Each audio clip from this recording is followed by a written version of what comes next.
Malawi Today. Zani ku programu hii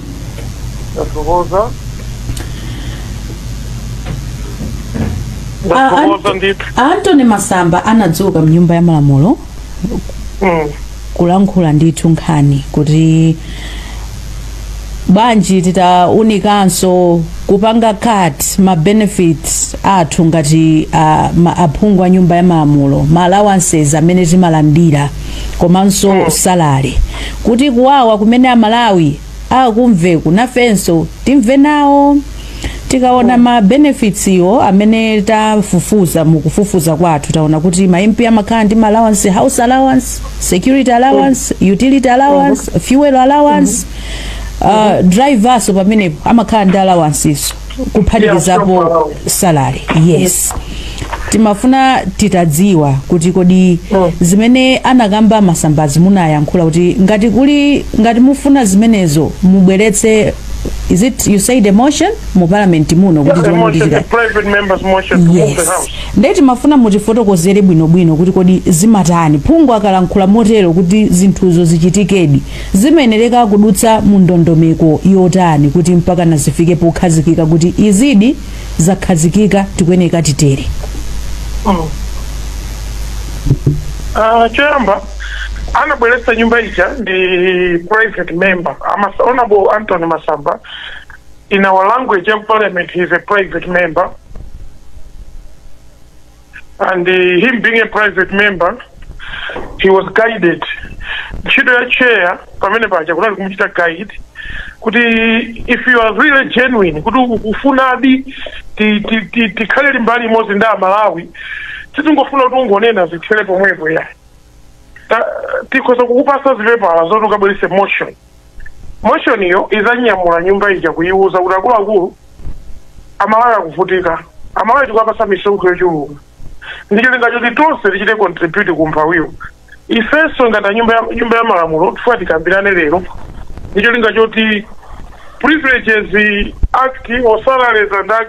salaries act ya parliament implement to allow a deduction. That's why president ajakanena kuti 30% adula imakhala ya executive sadula parliament because it's another arm of government. So Amasamba abela dinkhani yonena kuti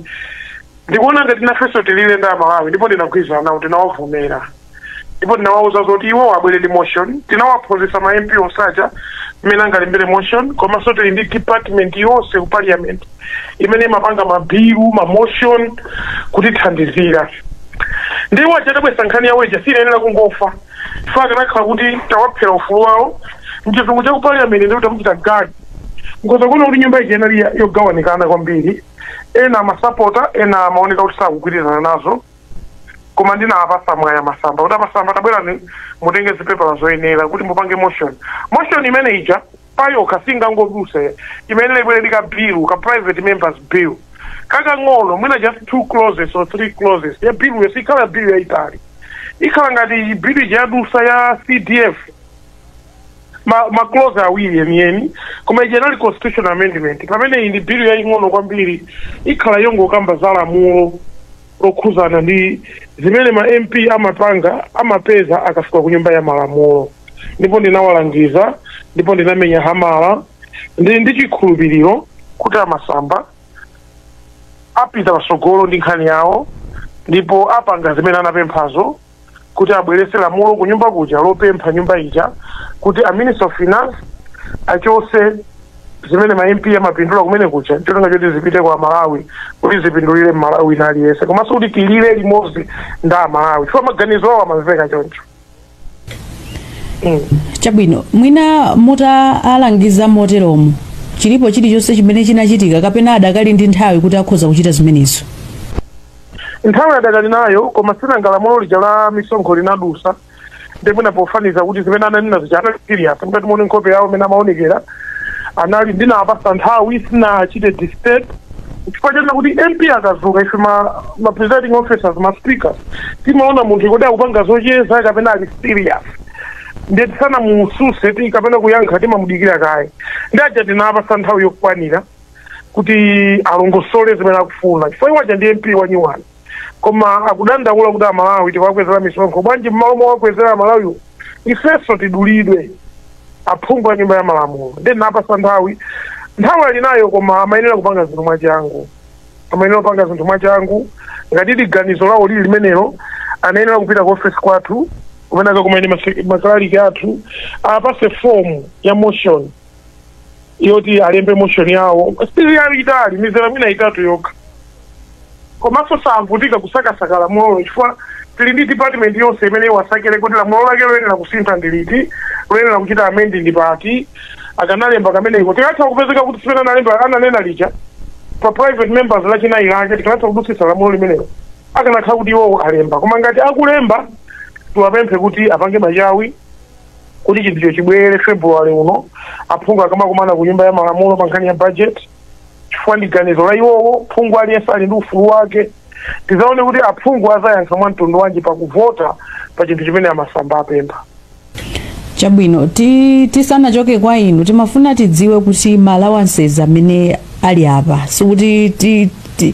allowances amene ali apa ndokuti amalandira phungu mwezi wina uliwonse fuel allowance fuel phungu ali samalandira mwezi wina uliwonse pachatu phungu kumalawi kuno sakhala kulilongwe phungu tu kumalawi kuno kulibe ku office yake okay maiko athu onse amsadiki muno akati ku Mozambique maphungu onse amakhala ku Maputo amakhala ndi nyumba ya boma ku Maputo amakhala ndi galimoto ya boma ku Maputo sakhala ku constituency kwawo kumalawi kuno vice versa phungu aliyense amakhala ku muzi kwawo ndi zimene fa parliament tikuziwa ndeti mampasa fuel chilonga chino kuti azikaenda ku constituency kuja mkoza kuno lepo pali ka housing allowance kaphunguyo pali fuel pali I think one of the allowances is driver amene tinchizungu chake amachuda kuti chauffeur pali security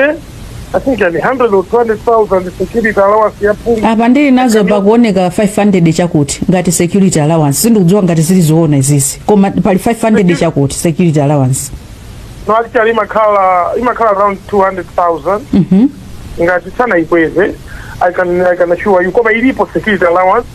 fuel allowance 1 chakuti million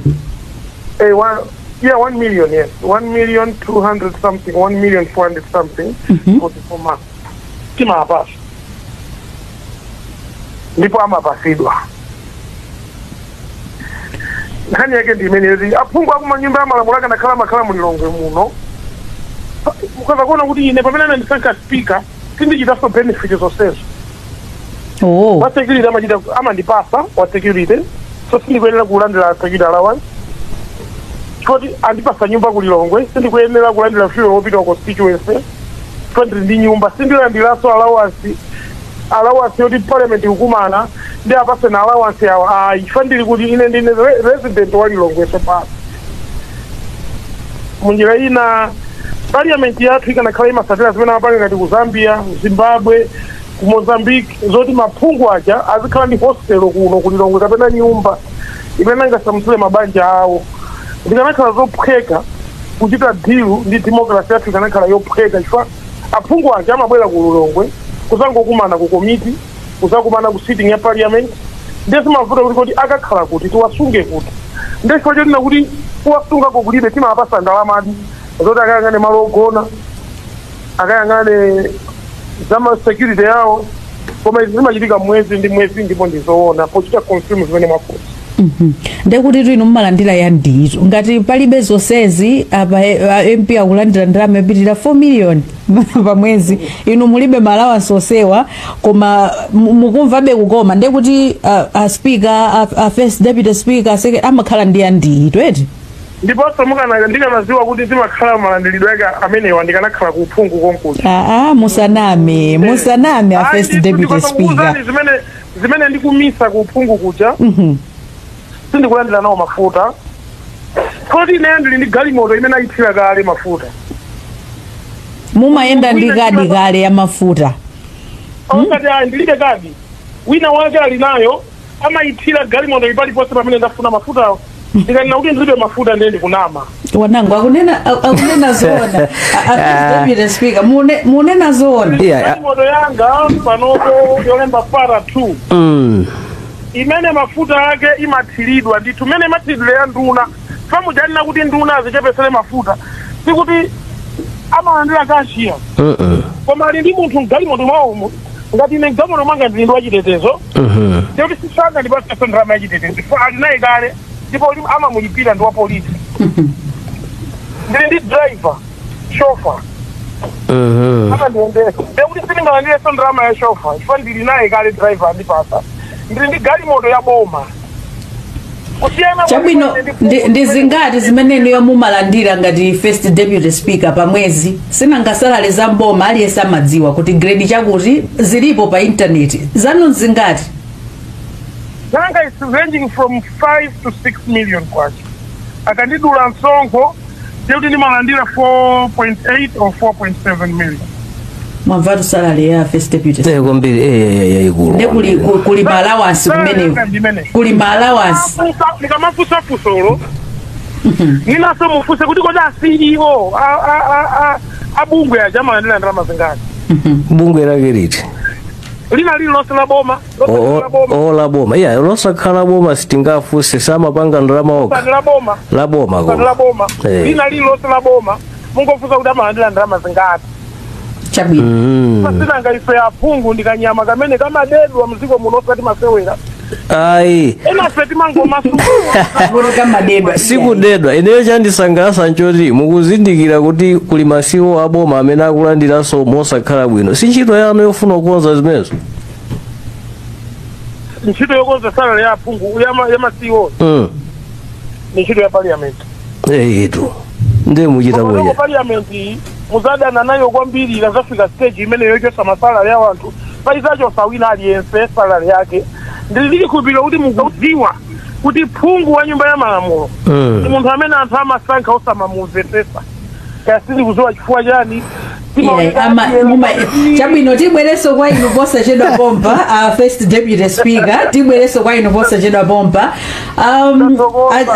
a George Chaima muli pamenepa mwadzuka bwanji